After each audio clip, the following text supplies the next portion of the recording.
有道排盘，六爻化解。例5，打呼噜影响老婆睡觉怎么办？这是2018年的例子。某男测自己晚上打呼噜影响老婆睡觉怎么办？于未月戊辰日得水火既济之风，火家人。以世爻为用神，看卦的组合变化。一年有4季，一日有4时。以卯辰为早上，巳午未为白天，申酉戌为下午，亥子丑为晚上。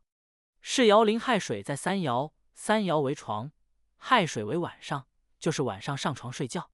七财无火，伏藏在世爻下，七财为老婆，老婆睡在身边。世爻替身在六爻独发，冲克伏藏的妻子无火，也和2爻的官鬼丑土。六爻为头部，动化形，有毛病。朱雀主声音，和丑土和官鬼为病，丑土反卦为艮，艮为鼻子，就是鼻子打呼噜。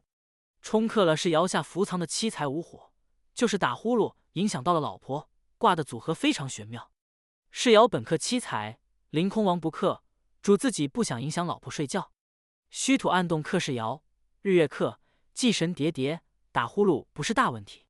化解：花椒、枸杞各15粒，睡前泡水喝。